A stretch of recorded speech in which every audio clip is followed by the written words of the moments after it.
삼위 하나님께서 우리를 예배의 자리로 부르셨습니다. 모두 자리에서 일어나 우리를 부르신 하나님을 향해 감사의 마음으로 찬양하며 경배하겠습니다.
여호와는 너를 지키시는 이시라.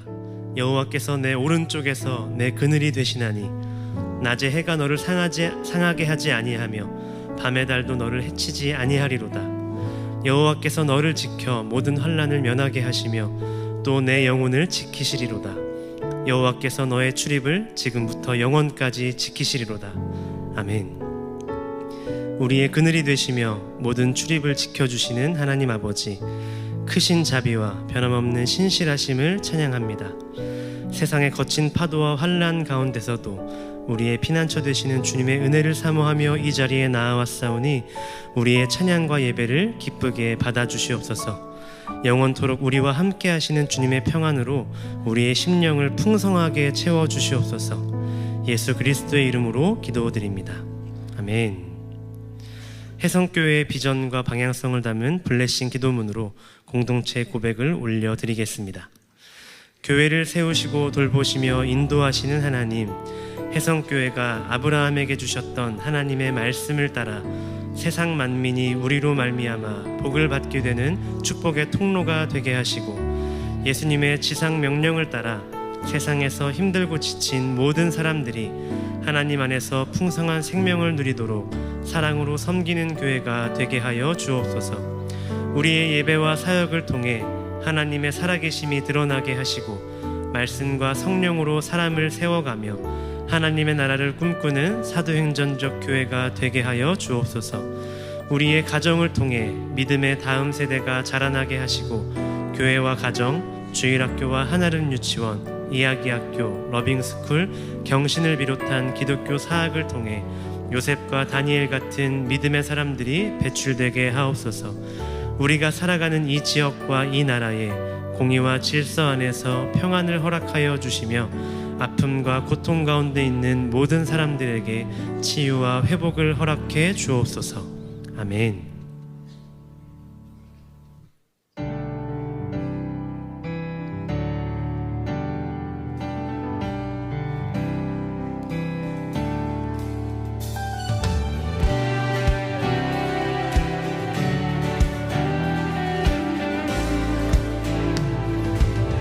주의 이름 높이며 주의 이름 높이며 주를 찬양하나이다. 나를 구하러 오신 주를 기뻐하나이다.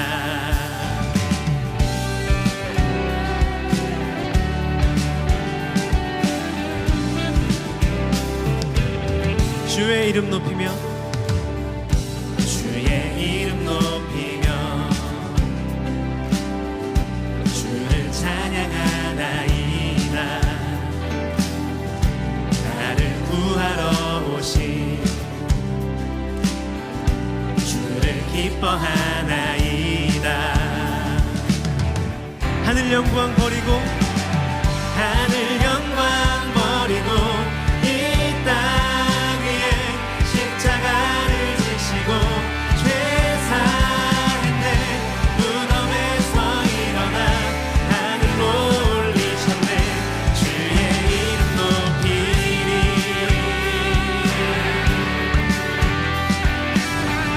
한 번 더 고백합니다. 주의 이름 높이며 주의 이름 높이며 주를 찬양하나이다. 나를 구하러 오신 주를 기뻐하나이다. 하늘 영광 하늘 영광 버리고 이 땅 위에 십자가를 지시고 죄 사했네. 무덤에서 일어나 하늘로 올리셨네. 주의 이름 높이리. 하늘 영광 버리고 이 땅 위에 십자가를 지시고 죄 사했네. 무덤에서 일어나 하늘로 올리셨네. 주의 이름 높이리.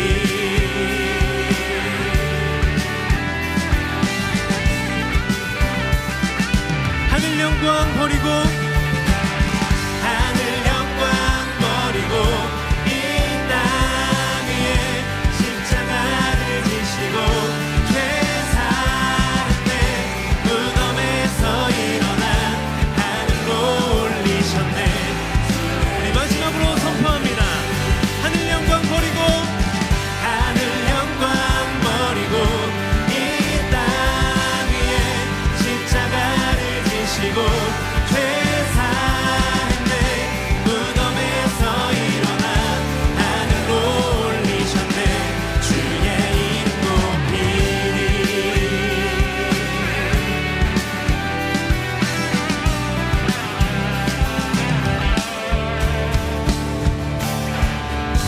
할렐루야. 주님의 이름만 거룩히 여김을 받으시옵소서. 아멘.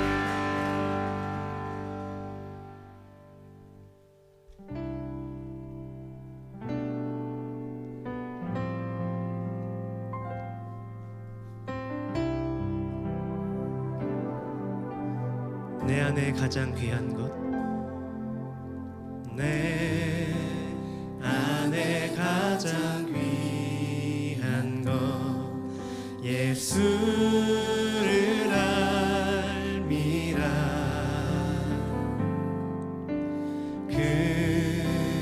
금은보다 더 귀한 것, 예수를 알미라. 세상 지식보다 귀한 것, 예수를 알미라. 내 안에 가장 귀한 것, 예수를 알미라. 예수의 이름, 예수의 이름, 존귀한 그 이름, 예수의 이름, 능력의 그 이름, 예수의 이름, 예수의 이름,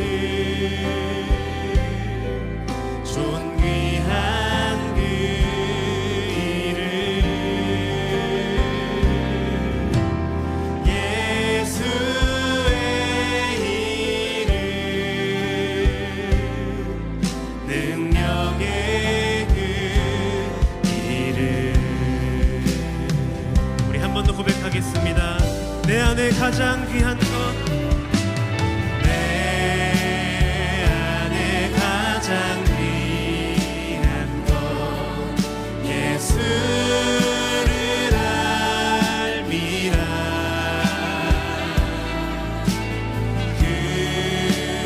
금은보다 더 귀한 것 예수를 알미라 세상 지식보다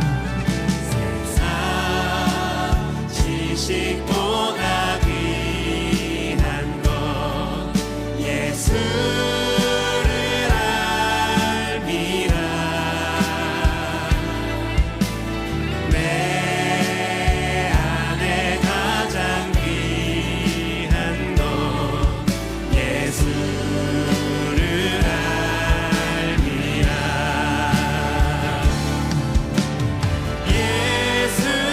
예수의 이름 존귀한 그 이름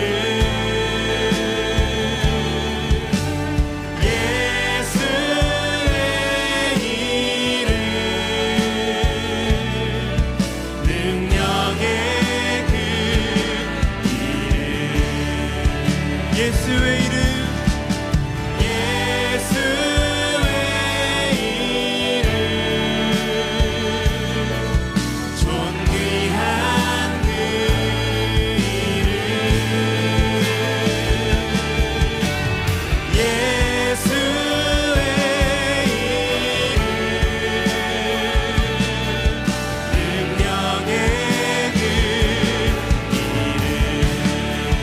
예수의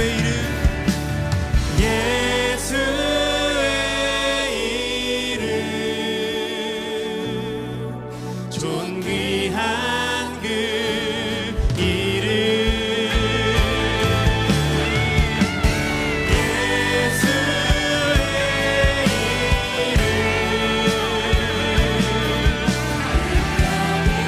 모든 이름 위에 뛰어나신 그 이름을 찬양합니다. 모든 이름 위에 모든 이름 위에 뛰어난 이름 예수는 주 예수는 주 모두 무릎 꿇고 경배를 드리세 예수는 만유의 주님 예수는 주 예수는 주 온 천하 만물을 얼어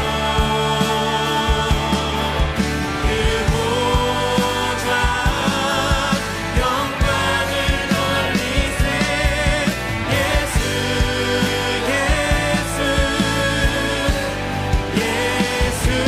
예수는 주 모든 이름 위에 모든 이름 위에 뛰어난 이름 예수는 주 예수는 주 모든 무릎 꿇고 경배를 드리세 예수는 아멘 예수는 주 예수는 주 예수는 주 온 천하 만물을 얼어 그 보좌 영광을 돌리세 예수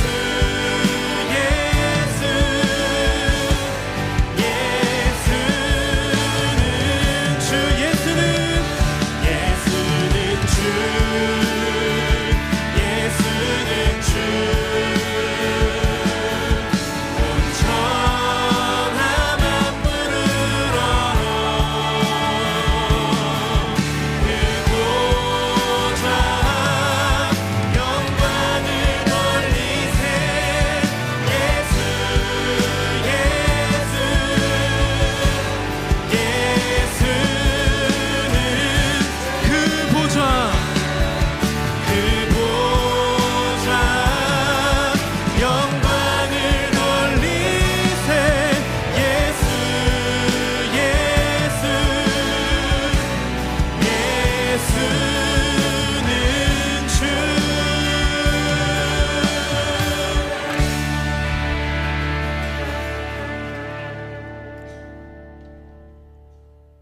오늘도 살아 역사하시어 우리를 인도하시는 하나님 아버지, 거룩한 주일 우리의 마음과 발걸음을 주의 전으로 인도하여 주시니 감사합니다.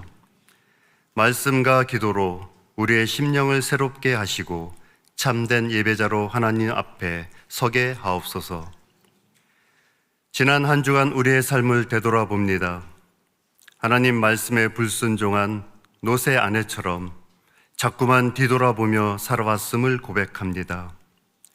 육에 속한 내 생각과 세상에 대한 미련이 가득 찬 마음으로 소금 기둥의 형상을 세우며 살아왔음을 회개하오니 용서하여 주시옵소서. 하나님 아버지, 기도로 세워진 이 나라 이 민족을 긍휼히 여겨 주시옵소서. 정치와 이념의 그늘 뒤에 숨은 거짓과 선동을 멸하시고 모든 권세는 하나님께서 정하신 바라 하셨사오니 위정자들에게 하나님을 경외하는 마음과 국민을 섬기는 겸손한 마음을 주시옵소서. 그리하여 하나님의 온전한 질서를 이 나라 가운데 세워 주시옵소서. 사랑의 하나님 아버지, 한국교회의 세속화와 온전한 말씀의 자리로 나아가지 못함을 회개하고 오직 복음의 순전함과 십자가의 능력으로 다시 일어서게 하옵소서. 땅끝까지 이르러 복음을 전파하시는 선교사님들의 발걸음을 지켜주시며 가정과 사역 위에 성령의 능력을 더하여 주시옵소서. 미래자리교회 목사님들의 섬긴 가운데 함께하여 주시고 돕는 손길과 필요를 채워 주시옵소서. 하나님의 진리 등대로서 진리의 빛을 밝히는 사명을 끝까지 지켜내어 선한 싸움에서 승리하게 하옵소서. 혜성교회를 위하여 기도합니다. 혜성의 모든 성도들이 그리스도의 온전한 몸을 이루어가며 예수의 사랑 안에서 서로를 세워가는 공동체로 세워 주시옵소서. 또한 성령의 임재 안에서 하나 되며 그리스도의 장성한 분량이 충만한 때까지 자라나는 공동체로 인도하여 주시옵소서. 갈대 지팡이와 같은 세상의 돈과 인맥, 권력을 의지하지 아니하고 하나님만을 의지하며 살아가는 성도들로 가득 찬 교회가 되게 하옵소서. 상한 갈대를 꺾지 아니하시고 꺼져가는 심지를 끄지 아니하시는 하나님 아버지, 이 시간 육신의 연약함과 경제적인 어려움, 환난과 시험 가운데 눈물의 기도로 하나님께 나아가는 성도들을 기억하여 주시옵소서. 우리의 힘으로 해결할 수 없는 한계 상황에서 내가 내 기도를 들었고 내 눈물을 보았노라 하는 하나님의 음성이 기도 가운데 들려지게 하시고 회복의 역사가 일어나게 하옵소서. 은혜 가운데 유치부, 유년부, 초등부, 여름 성경학교로 인도해 주심에 감사드리며 여름 수련회를 준비 중인 청소년부, 청년부의 사역 가운데 함께하여 주시옵소서. 태국 단기 선교팀을 축복하여 주옵소서. 단기 선교 활동을 통하여 귀로 듣기만 하던 하나님을 눈으로 뵙게 된다는 욥의 고백이 저들의 고백이 되게 하시며 오고 가는 모든 일정을 안전하게 지켜 주시옵소서. 안식월을 시간을 보내고 있는 담임 목사님을 위하여 기도합니다. 안식월 기간 동안 목사님의 연약한 육신을 치유하여 주옵소서. 주님을 향한 목사님의 모든 수고와 헌신이 주 안에서 결코 헛되지 않음을 이루하여 주시옵소서. 말씀을 듣습니다. 이 시간 에스겔 선지자에게 너는 내가 내게 이를 모든 말을 마음으로 받으며 귀로 듣고라고 명하셨던 은혜가 예배드리는 모든 성도들의 심령 위에 임하기를 기도합니다. 우리의 닫힌 길을 열어주시고 굳어진 마음을 새살과 같게 하여 주시옵소서. 단위에 세우신 김종철 목사님을 성령의 권능으로 붙들어 주시옵고 전하는 자나 듣는 자 모두가 은혜 안에서 하나 되며 영과 육이 회복되는 복된 시간이 되게 하옵소서. 예배를 섬기는 모든 봉사자들과 찬양팀의 찬양을 기쁨으로 받아 주시옵소서. 이 모든 말씀 우리 삶의 주인이시며 생명이 되시는 예수 그리스도의 이름으로 기도드립니다.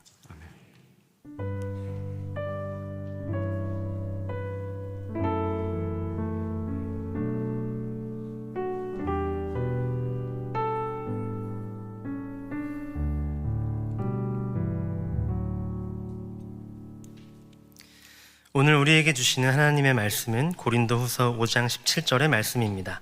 화면을 참고하시어 합독하겠습니다. 그런즉 누구든지 그리스도 안에 있으면 새로운 피조물이라. 이전 것은 지나갔으니 보라 새 것이 되었도다. 아멘.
사람에게 정체성은 매우 중요합니다.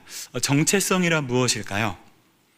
변하지 아니하는 존재의 본질적 특성, 이렇게 이야기할 수 있는데요. 정체성, 내가 나를 어떤 존재로 여기느냐, 이건 굉장히 중요합니다. 자존감과 직결되는데요.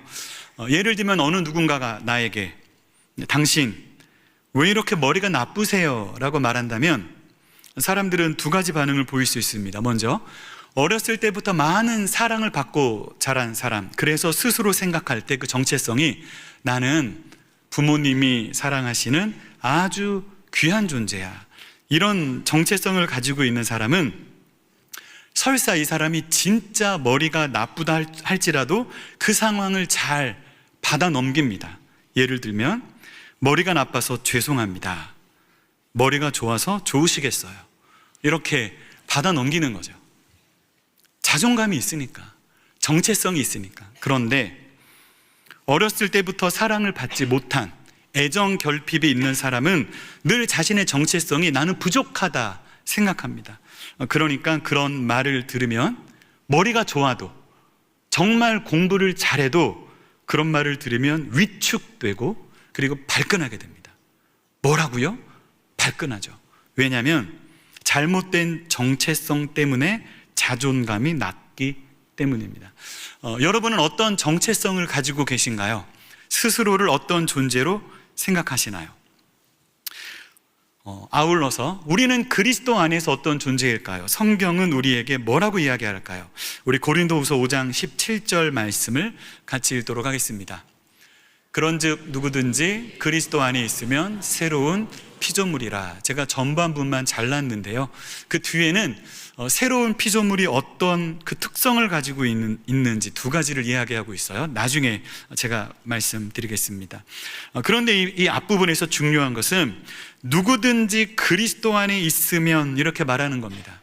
어떠한 조건도 없어요. 누구든지.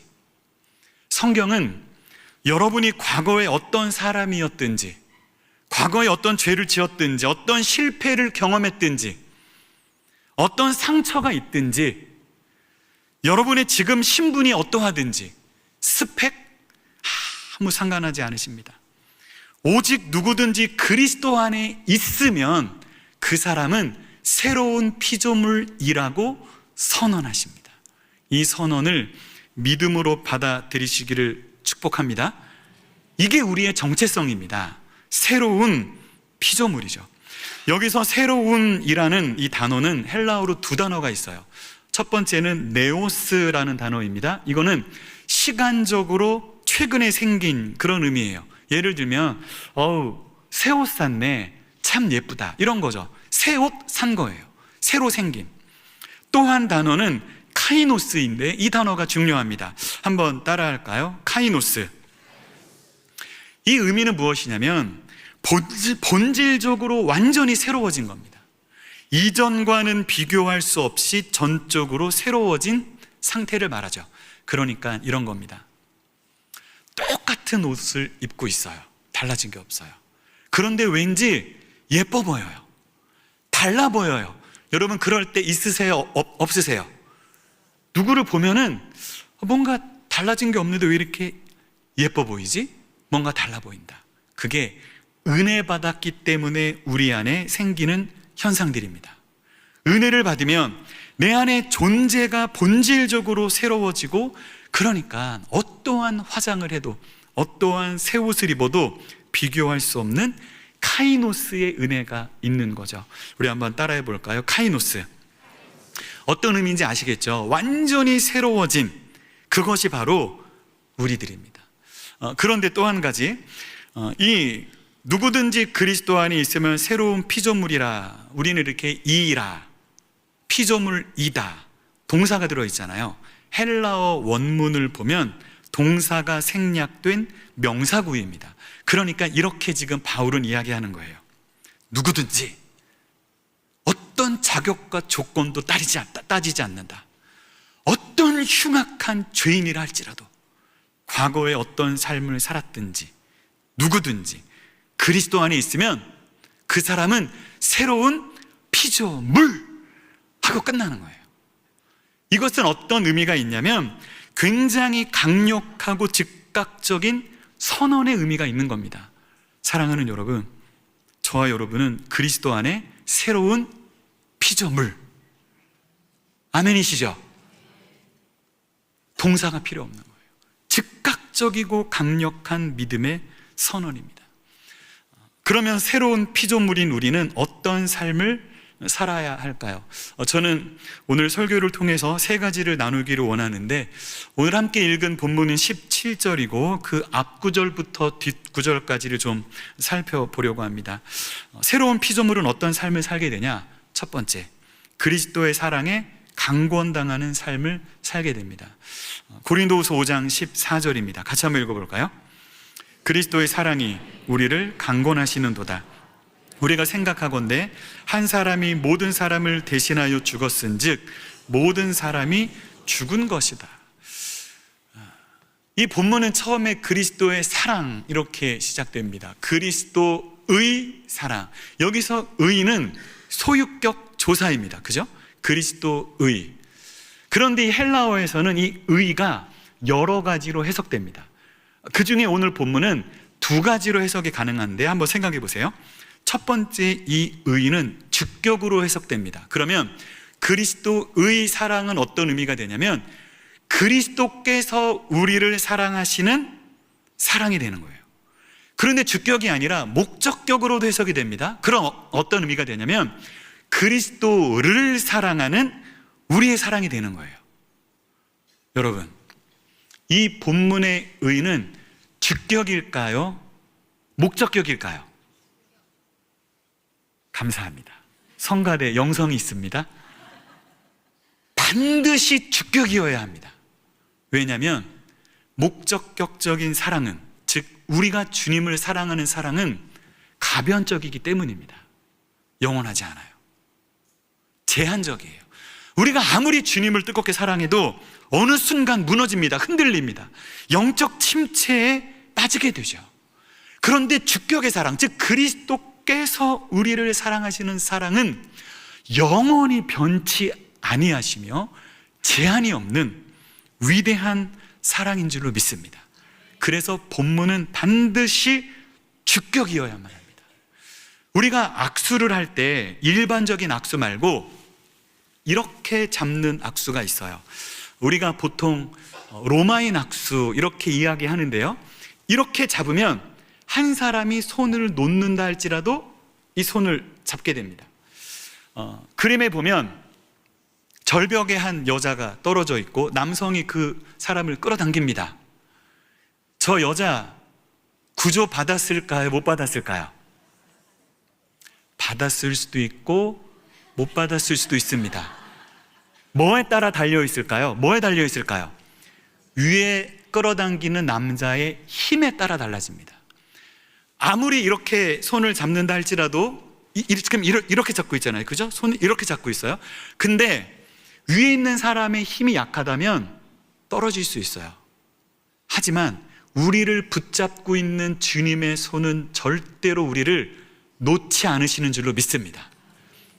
이렇게 잡고 있는데 때로는 우리는 손을 놓아요. 이게 가변적 사랑이에요. 제한적 사랑이에요. 우리는 손을 놓을 수 있지만 주님은 우리를 붙들고 계시고 이 잡은 손을 절대로 놓지 않으십니다. 이 사랑이 절대로 놓지 않으시고 변치 않으시는 이 그리스도의 사랑이 우리를 강권하시는 거예요. 그러면 강권이란 어떤 의미일까요? 이 강권에는 여러 가지 중요한 의미가 있는데 꽉 붙잡고 통제하고 강요한다는 의미가 있습니다. 이 헬라어의 의미가 강권이 단순하지가 않아요. 한번 따라할까요? 꽉 붙잡고 통제하고 강요하고. 그래서 어떤 의미냐면 주님의 사랑에 완전히 붙잡히고 압도당했기 때문에 다른 어떤 행동을 취할 수 없는 겁니다. 꽉 붙잡힌 거예요. 예를 들면 사도행전 18장 5절인데요, 실라와 디모데가 마게도냐로부터 바울에게 내려옵니다. 그때 바울이 하나님의 말씀에 붙잡히죠. 이 붙잡혔다는 단어가 강권이라는 단어와 같은 단어입니다. 붙잡힌 거예요. 압도당한 거예요. 사로잡힌 거예요. 완전히 통제된 거죠. 그러니까 바울은 뭐라고 외치나요? 유대인들에게 예수는 그리스도다. 하나님의 말씀에 완전히 압도당하고 붙잡혀서 다른 어떤 선택을 할 수 없는 상태인 겁니다. 예수는 그리스도, 예수는 그리스도, 이렇게 외칠 수밖에 없는 바울의 상태, 이것이 바로 강권당한 상태입니다. 사랑하는 성도 여러분, 여러분은 무엇에 강권당하시나요? 여러분의 삶을 끌고 가는 것은 무엇인가요? 세상 욕심? 아니면 세상적인 어떤 성공? 자녀에 대한 기대감? 여러분은 무엇에 이끌려 사세요? 세상의 그 어떠한 것이 아닌 그리스도의 사랑이 여러분을 강권하시기를 축복합니다. 그게 새로운 피조물의 모습이에요. 이 그리스도의 강권하심에는 방향이 있습니다. 그 방향이 고린도후서 5장 15절에 나오는데요, 우리 같이 읽도록 하겠습니다. 그가 모든 사람을 대신하여 죽으심은 살아있는 자들로 하여금 다시는 그들 자신을 위하여 살지 않고 오직 그들을 대신하여 죽었다가 다시 살아나신 이를 위하여 살게 하려 함이라. 그 강권의 방향은 주를 위해 사는 거예요. 이 주님의 사랑, 그 강권하시는 사랑을 경험한 사람은 자신을 위해 살지 않아요.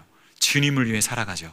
그런데 주님을 위해 살아가는 그 삶이 너무나 행복합니다. 왜냐하면 억지로 끌려가는 게 아니라 사랑에 의해 강권당하는 삶이기 때문이에요. 사랑하는 성도 여러분, 저는 이 그리스도의 강권하시는 사랑을 묵상하면서 두 사람을 떠올렸습니다. 한 사람은 성경 속의 인물이고 한 사람은 소설 속의 인물입니다. 성경 속의 인물은 가늠하다 현장에서 붙잡힌 여인인데요, 이 여인이 가늠하다 현장에서 붙잡혀요. 그리고 예수님께 끌려옵니다. 근데 예수님이 그때 성전에 계셨어요. 성전에 사람들이 얼마나 많아요. 그 성전에 그 여인이 끌려온 거예요. 그 여인은 극도의 수치감과 공포심에 사로잡혀 있습니다. 그런 여인을 향해서 주님께서 뭐라고 말씀하시나요? 요한복음 8장 11절입니다. 같이 읽어볼까요? 대답하되 주여 없나이다. 예수께서 이르시되 나도 너를 정죄하지 아니하노니 가서 다시는 죄를 범하지 말라 하시니라. 주여 없나이다. 이 말의 의미는 나를 돌로 치는 자가 없다는 의미죠. 돌에 맞아 죽어야 당연합니다. 100% 돌에 맞아 죽을 상황인데 그 상황에서 예수님께서 뭐라고 말씀하시냐면 나도 너를 정죄하지 아니한다. 가서 다시는 죄를 범하지 말아라 말씀하시죠. 극도의 수치감과 공포심에 사로잡혀 있던 여인이 전격적인 용서를 경험합니다. 그리고 얼마의 시간이 지나서 자신을 용서하신 그분이 십자가에 못 박히셨다는 소식을 듣게 됩니다. 또는 목격하게 됩니다. 저는 이 여인이 예수님이 십자가에 못 박히신 것을 목격하지 않았을까 생각하는데요. 왜냐하면 아까 이 여인이 어디에서 가늠하다가 붙잡혀왔죠? 예루살렘에서 간음을 하다가 붙잡혀 왔기 때문에 성전으로 끌려올 수 있었던 거예요. 다른 데 사는 게 아닙니다. 예루살렘에 살고 있어요. 그날 아침에 소동이 일어났잖아요. 그리고 예수님 십자가 못 박혔어요. 아마 그 현장에 이 여인이 있지 않았을까? 자신을 용서하신 그 주님이 십자가에서 피 흘려 죽으시는 것을 목격하면서 그 여인은 어떤 생각을 했을까요? 그리고 그 십자가에 못 박히신 주님이 3일 만에 다시 부활하셨다는 소식을 듣게 되죠. 저는 이 여인이 그리스도의 사랑에 강권되었을 거라고 확신합니다. 이 여인은 완전히 바닥을 친 인생이었잖아요. 이 여인보다 더 바닥 인생이 어디에 있겠어요? 여러분 혹시 지금 여러분의 인생이 바닥 가운데 있다고 생각하십니까? 그런데 이 여인보다 더 바닥이실까요? 가늠하다가 현장에서 붙잡혀서 성전에 끌려온 여인, 죽을 수밖에 없는 여인, 공포와 수치심에 사로잡힌 여인, 그런데 이렇게 바닥을 친 여인의 삶을 그리스도께서 품어주시잖아요. 그 사랑이 이 여인의 삶을 송두리째 바꾸어 버린 줄로 믿습니다. 이 여인이 앞으로 어떻게 살게 되었을까요? 성경은 이 여인의 삶을 더 이상 이야기하지 않아요. 저는 여러분들에게 확실하게 이야기할 수 있는 것이 이 여인은 남은 평생을 주를 위해 살았을 거라고 확신합니다. 이 여인이 주를 위해 살 때 기뻤을까요? 힘들고 어려웠을까요? 이 여인은 기뻤을 거예요. 왜냐하면 그리스도의 사랑에 강권당하잖아요. 억지로 주님을 위해 사는 것이 아니라 죽을 수밖에 없는 여인을 용서하시고 내 죄를 위해서 십자가에 피 흘려 죽으시고 그리고 부활하신 그 주님을 경험했잖아요. 이 여인은 그 사랑에 이끌려 기쁘게 주님을 위해 살았을 거라고 확신합니다. 이 삶이 저와 여러분의 삶이 되기를 축복합니다. 또 한 사람은 소설 속의 인물인데요, 레미제라블 이야기입니다. 장발장에 대한 이야기죠. 이 장발장은 평생을 사회에 대한 그리고 사람에 대한 증오로 가득 찼던 그런 인물이었습니다. 바닥 인생이었죠. 그런데 어느 날 미리엘 신부의 이해할 수 없는 용서와 사랑을 경험합니다. 본인은 은접시를 훔쳤어요. 그런데 미리엘 신부는 은촛대까지 가져가라고 합니다. 그 이해할 수 없는 그 사랑 앞에 장발장의 마음이 무너지죠.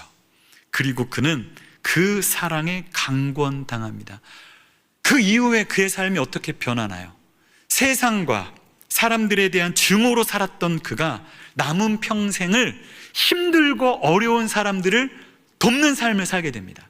그러다가 결국 그가 어떻게 되냐면 어느 한 도시의 시장까지 되죠. 완전히 새로운 인물이 됩니다. 그의 이름이 마들렌으로 바뀌죠. 자신의 이름을 감추고 마들렌이라는 새로운 인물로 살아가게 됩니다. 저는 이 장발장이 하나님의 사랑으로 완전히 새로워졌다고 생각합니다. 소설이나 뮤지컬을 보면 여러 이런 그 장면들이 나오는데 그 중에 한 장면이 임종시의 장면입니다. 장발장이 그 죽기 직전에 수양딸 코제트와 그리고 그의 남편 마리우스에게 마지막으로 유언을 남깁니다. 그 유언이 다음과 같습니다. To love another person is to see the face of God. 어떤 의미인가요? 다른 사람을 사랑하는 것이 곧 하나님의 얼굴을 보는 것이다. 장발장은 어떠한 삶을 산 거냐면 정말 힘들고 어려운 사람들을 도우면서 그 가운데 하나님의 얼굴을 보며 살았던 겁니다. 결국 그의 삶을 주관했던 것은, 장악했던 것은, 강권했던 것은 하나님의 사랑이 아니었을까요? 그의 삶의 중심에 하나님의 사랑이 있었던 거죠. 사랑하는 성도 여러분, 우리를 바닥 같은 인생에서 일으켜 세우신 그리스도의 사랑, 그 사랑은 결코 우리를 놓치지 않습니다. 우리가 주님의 손을 놓을지라도 주님은 절대 우리의 손을 놓지 않으시고 평생 끌고 가시는 줄로 믿습니다. 그 위대한 사랑에 강권당하여 주를 위해 살아가는 그런 행복한 삶을 살게 되시기를 축복합니다. 주를 위해 헌신하고 희생한다니까 부담되기만 하고 힘들고 어렵게만 느껴지는 것이 아니라 그 사랑에 강권당하여 주를 위해 사는 것이 기쁘고 즐거워지는 이런 복된 인생들이 되시기를 축복합니다. 이것이 첫 번째 새로운 피조물입니다. 두 번째는 어떤 모습일까요? 사람을 바라보는 시선이 바뀐 삶입니다. 여러분, 시선은 굉장히 중요합니다. 내가 누군가를 바라보는 시선이 그 사람을 죽일 수도 있는 거거든요. 정죄와 판단의 시선은 공동체를 파괴하는 엄청난 능력이 있습니다. 실제로 성경 속에 그런 일이 벌어지고 있었죠. 그게 바로 고린도 교회 이야기입니다. 고린도 교회는요, 서로를 정죄하고 판단하면서 무너지기 직전이었습니다. 그런 고린도 교회를 향해서 바울이 고린도 후서 5장 16절에 이렇게 이야기하는 거예요. 같이 읽겠습니다. 그러므로 우리가 이제부터는 어떤 사람도 육신을 따라 알지 아니하노라. 비록 우리가 그리스도도 육신을 따라 알았으나 이제부터는 그같이 알지 아니하노라. 육신을 따라 알다, 어떤 의미인가요? 세상적인 시각으로 사람을 바라보는 겁니다. 시선은 굉장히 중요합니다. 어떤 사람은 다른 사람들을 바라보는데 그 사람의 죄를 바라보죠. 과거의 죄, 그 사람의 실패, 그 사람 안에 있는 상처, 아니면 그 사람의 신분이나 스펙, 이런 세상적인 시선으로 사람들을 바라봅니다. 바울은 뭐라고 고백하나요? 우리는 그리스도조차도 육신을 따라 알았었다. 내가 예수를 만나기 전에는, 믿기 전에는 예수가 하나님의 저주를 받아 죽은 사람으로 알고 있었다. 이게 그의 옛 시선이잖아요. 그런데 그가 새로운 피조물이 된 다음에 그 시선이 바뀐 거죠. 새로운 시선을 새로운 피조물은 더 이상 사람을 판단과 정죄의 시선으로 바라보지 않습니다. 그런데 이 시선은 남들을 향하는 시선일 뿐만 아니라 자기 자신을 향하는 시선이기도 합니다. 우리 주변에 가만 보면 남들을 잘 판단하고 정죄하는 사람들이 있어요. 그 사람들을 잘 보면 특징이 있는데 자기 자신을 바라볼 때도 정죄하고 판단합니다. 자기 자신도 용납하지 못하고 용서하지 못해요. 그러니까 남들을 바라볼 때도 계속 세상적인 기준으로 판단하고 정죄하는 거죠. 새로운 피조물은 그런 시선이 변화된 사람인 줄로 믿습니다. 어떻게 이런 변화가 가능할까요? 오늘 본문인 고린도후서 5장 17절이 그 이유를 이야기하는데, 아까 전에는 전반부까지 잘랐었죠. 이제는 후반부까지 전체를 한번 읽어보도록 하겠습니다. 그런즉 누구든지 그리스도 안에 있으면 새로운 피조물이라. 이전 것은 지나갔으니 보라 새 것이 되었도다. 우리는 새로운 피조물인데, 새로운 피조물은 두 가지 특성이 있어요. 첫째는 뭐냐면 이전 것은 지나갔으니입니다. 여기에 쓰인 헬라어 그 시제가 굉장히 중요합니다. 부정과거 시제인데요, 우리나라엔 없는 시제예요. 우리가 성경을 제대로 이해하려면 헬라어를 알 수밖에 없어요. 그래서 제가 말씀을 드리는데, 그냥 부정과거라는 말이 중요한 건 아니에요. 그 의미는 무엇이냐면, 어떤 시제가 부정과거로 쓰이면 그것은 단회적 사건을 의미합니다. 결정적 사건을 의미합니다. 그러니까 어떤 의미냐면, 우리 안에 옛사람이 있잖아요. 예전에 안 좋은 모습들, 부끄러운 모습들이 있잖아요. 감추고 싶은 모습들. 그런 이전 것들이 서서히 감소하거나 서서히 소멸되는 과정 가운데 있는 것이 아니라, 예수를 믿는 순간 그 복음의 능력으로 단번에, 그리고 결정적으로 완전히 지나가 버린다는 사실입니다. 사랑하는 성도 여러분, 여러분의 모든 과거의 부끄러운 모습, 여러분의 모든 과거의 실패, 드러내고 싶지 않은 그런 모든 모습들, 그런 모든 것들은 예수 안에 이미 지나가 버린 줄로 믿습니다. 그게 부정과거예요. 완전히 끝나버린 거죠.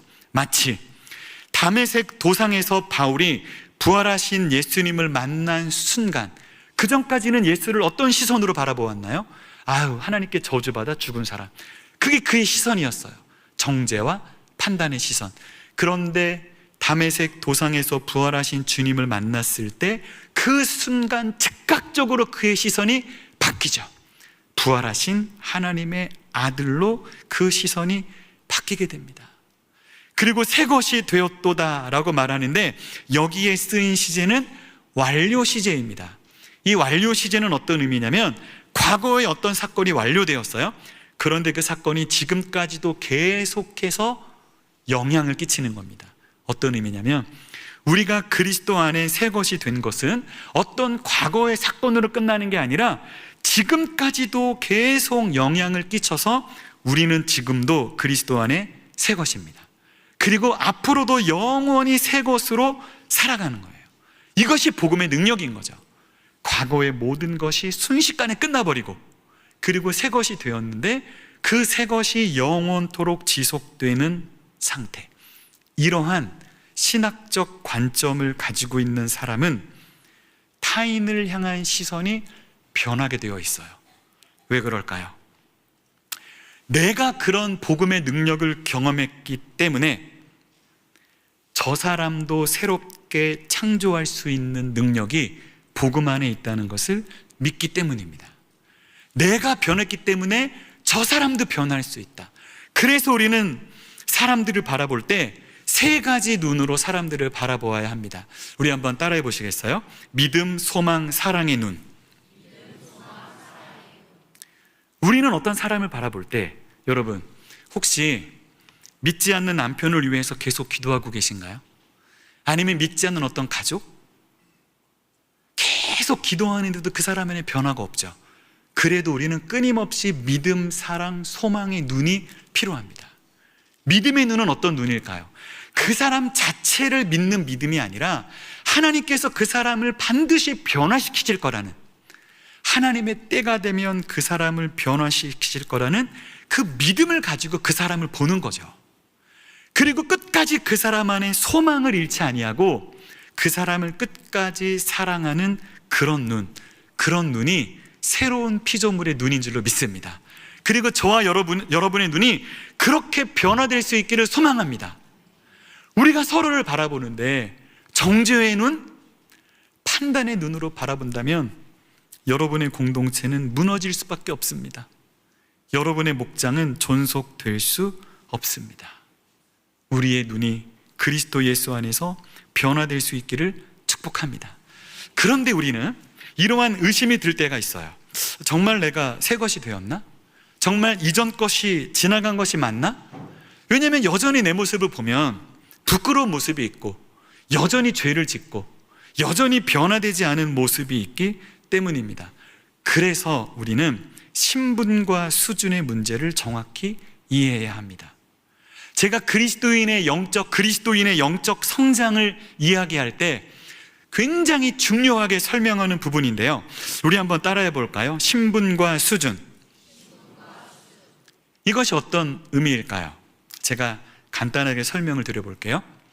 제가 만약 평생 거지로 살아온 사람이라고 생각해 보세요. 제 나이를 40살이라고 생각해 볼게요. 물론 저는 40살보다 많습니다, 지금 현재. 근데 그냥 40살이라고 생각해 볼게요. 40년 평생을 거지로 살았어요. 그런데 어느 날 갑자기 그 나라의 왕이 나를 입양한 겁니다. 그러면 저의 신분은 즉시로 뭐가 되죠? 왕자가 되는 겁니다. 그런데 저의 수준은 어떠할까요? 여전히 거지 같은 거죠. 제가 왕에 입궁한 첫날이에요. 40년 평생 거지로 살았어요. 근데 왕궁에 들어갔습니다. 들어간 첫날 밥을 먹을 때 나이프, 포크, 젓가락, 숟가락 이런 걸로 음식을 먹는 게 편할까요? 아니면 손으로 집어먹는 게 편할까요? 손으로 집어먹는 게 편한 거예요.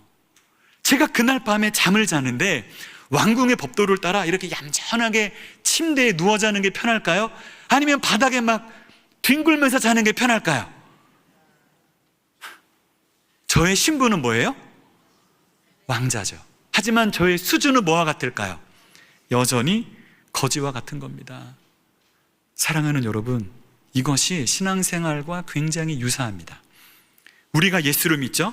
예수를 믿는 순간 우리는 하나님의 자녀, 새로운 피조물이 됩니다. 그러나 여전히 우리의 수준은 거지와 같은 모습이 있는 거예요. 이 사람이, 제가 이제 40평생 거지로 살았잖아요. 근데 왕궁에 들어갔어요. 왕자가 됐어요.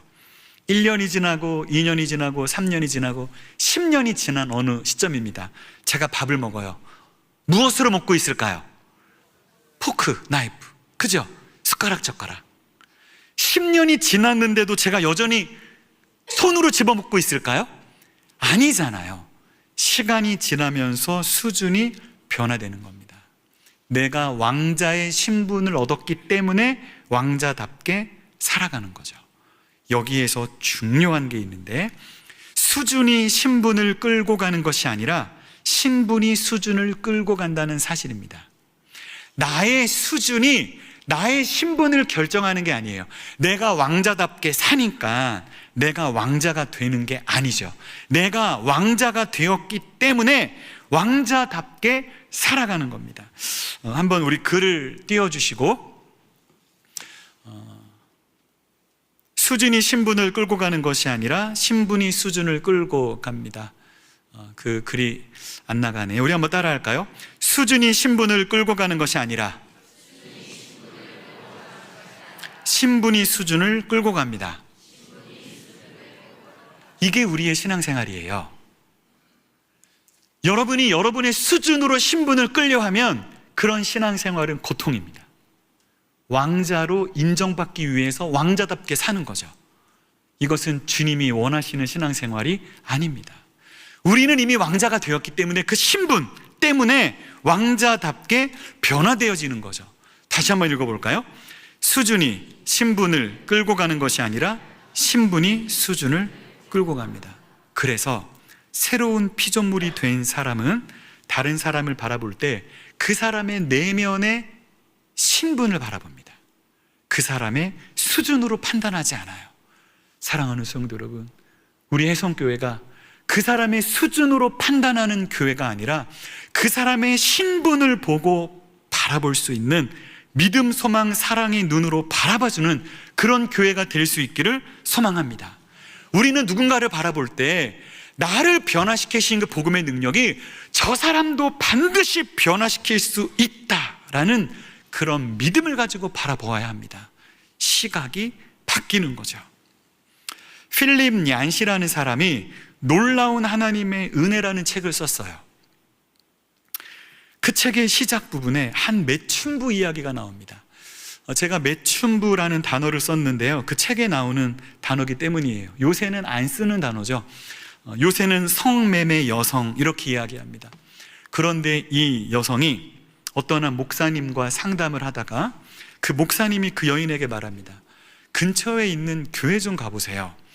그때 그 여인의 대답이 지금도 제가 생각이 납니다. 제가 이 책을 좀 찾아보려고 찾았는데 못 찾았어요. 근데 저는 그 책의 내용을 정확하게 기억합니다.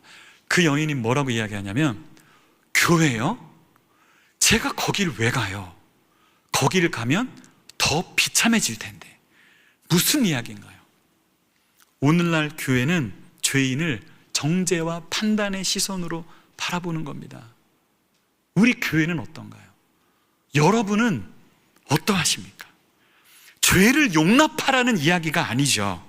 죄인을 바라보는 우리들의 정죄와 판단의 시선이 잘못되었다는 것을 말하는 겁니다. 성경 속에서 예수님은 세리와 창녀들, 바로 매춘부잖아요. 성매매 여성, 그리고 죄인들의 친구가 되어주셨죠. 사람들은 예수님 곁에서 용서와 안전함을 느꼈습니다. 왜요? 예수님의 시선에는 정죄의 눈빛이 없었기 때문이에요.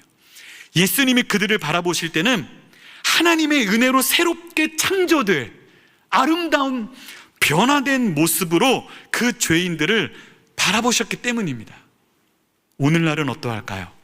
가장 소외되고 망가진 죄인들이 이 세상에서 예수님이 가장 필요한 그런 망가지고 소외된 죄인들이 교회를 나를 정죄하고 심판하는 곳으로 인식합니다.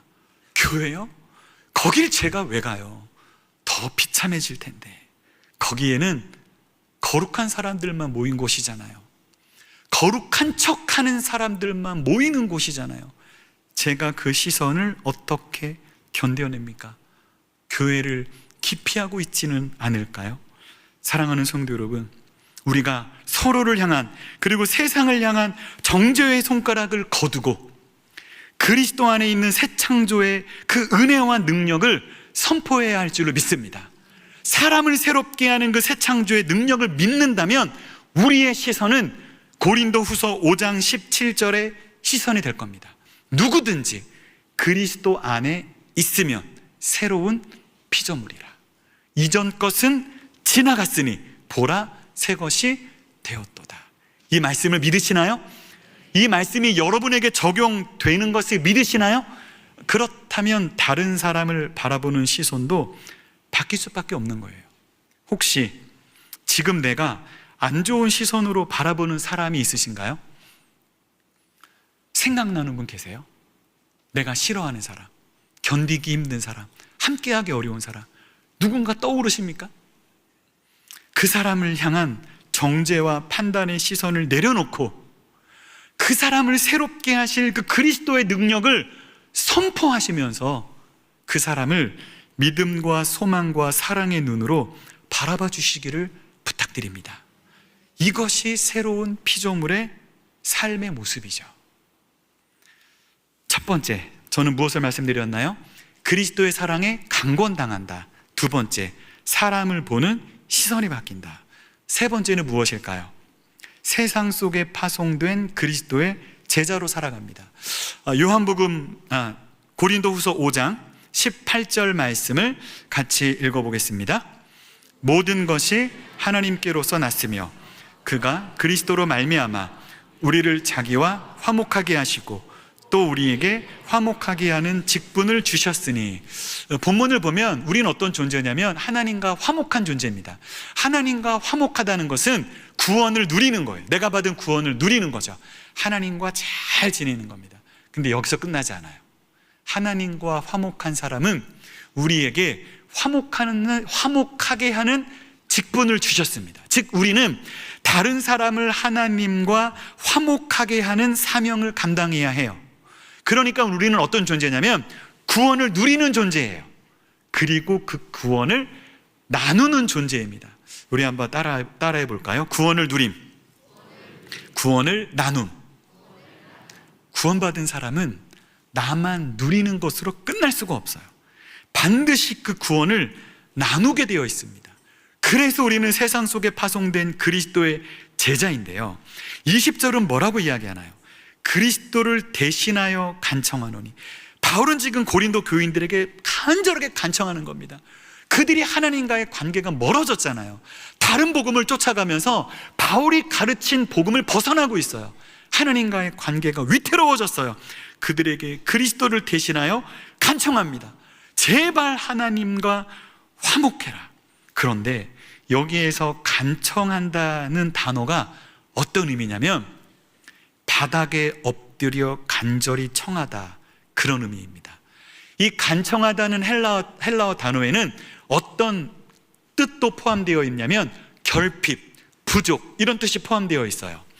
영어로 생각하면 want가 직결되는데요, want, 무슨 뜻이죠? 원한다라는 뜻이잖아요. 그런데 우리가 영어를 공부해 보면 이 want에는 원하다라는 뜻만 있는 것이 아니라 어떤 뜻이 있나요? 결핍, 부족이라는 뜻이 있는 거 다들 알고 계시죠? 알고 계시는 줄로 믿습니다. 이 want라는 영어 단어에는 부족이라는 뜻이 있어요. 그래서 이 헬라어 단어는 어떤 의미냐면 내가 뭔가가 부족하기 때문에 바닥에 엎드려서 간절히 구하는 거예요. 도대체 바울은 뭐가 그렇게 부족해서 고린도 교인들에게 간청하고 있을까요?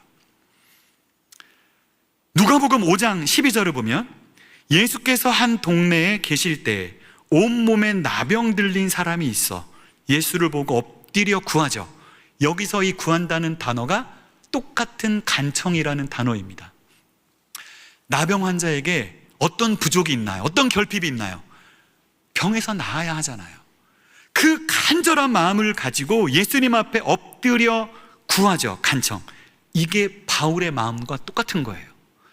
바울은 도대체 뭐가 그렇게 부족했을까요? 어떤 결핍이 있었을까요? 바울 안에 있었던 결핍은 영혼 구원에 대한 갈급함이었습니다. 로마서를 보면 나의 형제 곧 골육의 친척을 위하여, 같은 유대인을 의미합니다. 그 유대인들이 예수를 못 박았잖아요. 하나님의 원수가 되었잖아요. 그들을 향해서 바울이 이야기하는 겁니다. 내 자신이 저주를 받아 그리스도에게서 끊어질지라도 원하는 바로다. 바울은 영혼의 구원을 너무나 간절하게 원한 겁니다. 그게 그의 결핍이었어요. 그게 그의 부족이었어요. 그래서 그는 고린도 교인들에게 엎드려 간청하는 마음으로 이야기하는 겁니다. 하나님과 화목하라. 하나님과 화목하라. 바울은 저주받기를 각오했죠. 그런데 우리 예수님은 실제로 저주를 받으셨잖아요. 저와 여러분을 구원하시기 위해서 십자가에서 저주를 받으셨고 하나님께 버림받으셨죠. 이 주님의 마음, 인류를 구원하시고자 하는, 영혼을 구원하시고자 하는 이 주님의 마음, 그리고 이 바울의 마음, 이 마음이 누구의 마음이냐? 새로운 피조물의 마음입니다. 즉 저와 여러분의 마음입니다. 사랑하는 여러분, 여러분 안에 이러한 마음이 있으시죠? 이게 새로운 피조물입니다. 우리 다시 한번 따라할까요? 구원을 누림, 그리고 또 하나는 뭐예요? 구원을 나눔입니다. 우리는 구원을 누리고 구원을 나누는 존재가 되어야 합니다. 사랑하는 여러분, 지금 여러분은 누구에게 간청하고 계세요? 바울의 심정으로, 예수님의 심정으로, 바닥에 엎드려 간청하는 심정으로 누구에게 간청하고 있으신가요? 우리 모두가 구원을 누리는 삶을 넘어서 영원 구원의 목마름으로 구원을 나누는 그리스도의 대사로 살아갈 수 있기를 소망합니다. 제가 3가지를 말씀드렸어요. 새로운 피조물은 어떤 삶을 사냐? 첫 번째 뭐죠? 그리스도의 사랑에 강권당합니다. 두 번째는 뭐죠? 시선이 달라집니다. 시선이. 그리고 세 번째는 그리스도의 대사로 살아갑니다. 저는 오늘 설교를 다음과 같은 문장으로 정리해 보려고 합니다. 성도는 어떤 존재냐? 더 이상 과거의 상처나 세상의 평가에 갇힌 존재가 아닙니다. 여러분, 과거에서 벗어나오셔야 돼요. 더 이상 과거에 눌리지 마시고, 과거에 의해서 여러분을 규정짓지 마시고, 여러분은 그리스도 안에서 새로운 피조물이 된 줄로 믿습니다. 이전 것은 지나갔으니 부정 과거, 끝나버린 거예요. 단회적 사건이에요. 새 것이 되었도다. 완료 시제. 그 예전에 새 것이 되었는데 지금도 여전히 새 것으로 살아가는 것이 성도의 모습인데, 어찌 우리가 과거의 상처나 세상의 평가에 갇혀 있을 수 있을까요?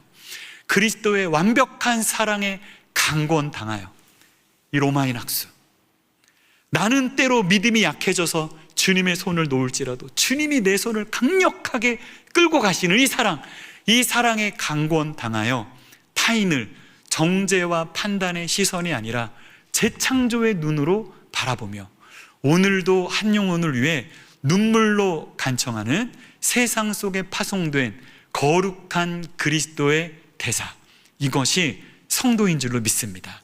우리 한번 같이 한번 읽어볼까요? 성도는 더 이상 과거의 상처나 세상의 평가에 갇힌 존재가 아니라 그리스도의 완벽한 사랑에 강권당하여 타인을 재창조의 눈으로 바라보며 오늘도 한 영혼을 위해 눈물로 간청하는 세상 속에 파송된 거룩한 그리스도의 대사입니다. 이것이 바로 누구 이야기인가요? 저의 이야기고 여러분의 이야기인 줄로 믿습니다. 사랑하는 성도 여러분, 이전 것은 지나갔습니다. 아멘? 새 것이 되었습니다. 이러한 정체성을 가지고 세상을 살아가시기를 축복합니다. 당당하게, 자신 있게. 제가 처음 말씀드렸죠. 아니, 당신 왜 이렇게 머리가 나쁘세요? 그럼 우리는 뭐라고 대답해야 되죠? 첫 번째 뭐예요? 머리가 나빠서 죄송합니다. 두 번째 뭐예요? 머리가 좋아서 참 좋으시겠네요. 이렇게 당당하게 살아가실 수 있는 새로운 피조물, 저와 여러분 될 수 있기를 주님의 이름으로 축원합니다. 아멘. 기도하겠습니다. 사랑하는 주님,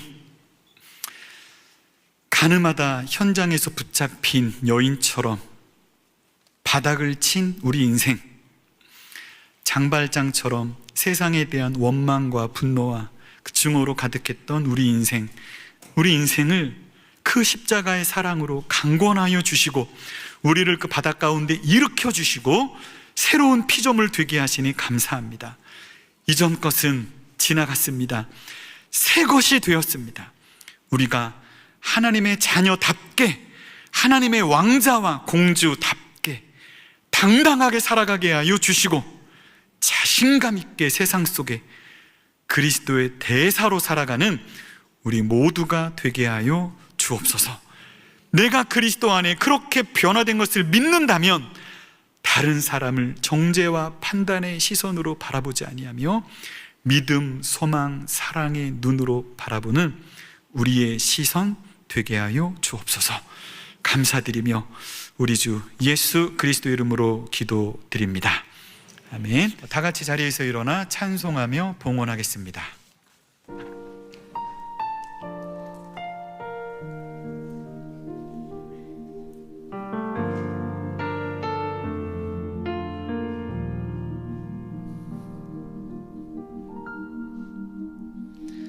주 안에서 내 영혼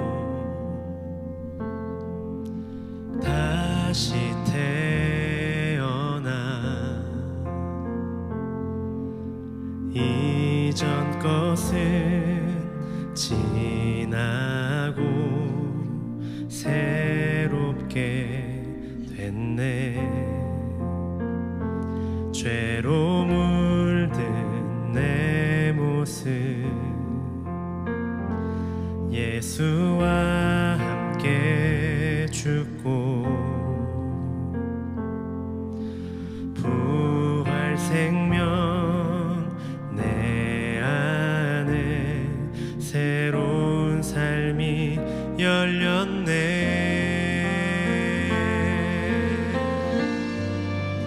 너희가 나를 택한 것이 아니요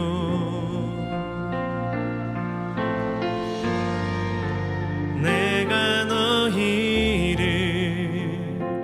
택하여 세웠나니 오직 내 안에 오직 내 속에 그리스도가 사네. 오직 내 삶에 오직 내 맘에 그가 주인 되셨네.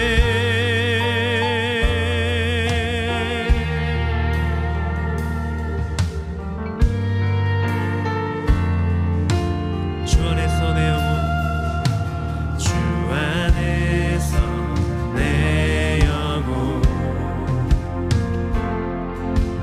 다시 태어나 이전 것은 지나고 새롭게 됐네. 죄로 물든 내 모습 예수와 함께 죽고 부활 생명 내 안에 새로운 삶이 열렸네.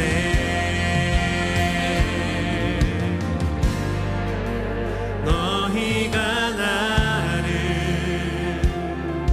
택한 것이 아니요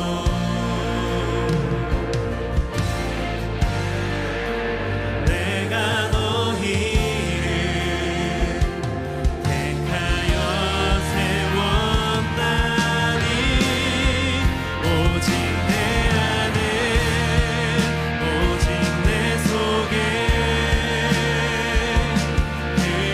그리스도가 사네. 오직 내 삶에 오직 내 맘에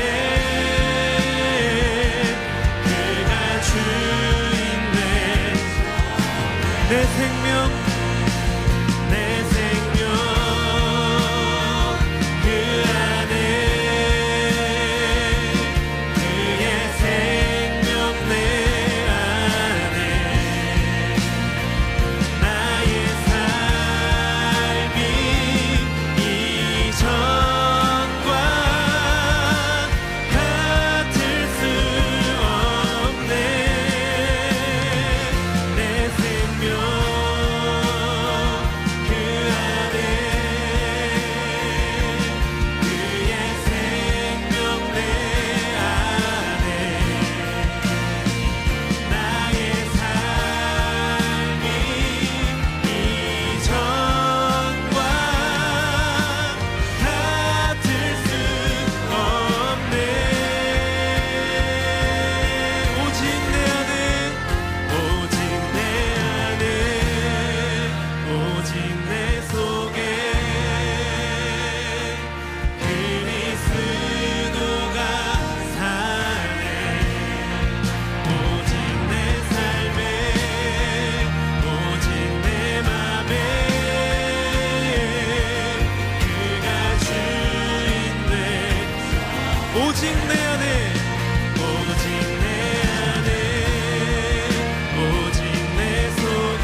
서약문을 함께 고백하겠습니다.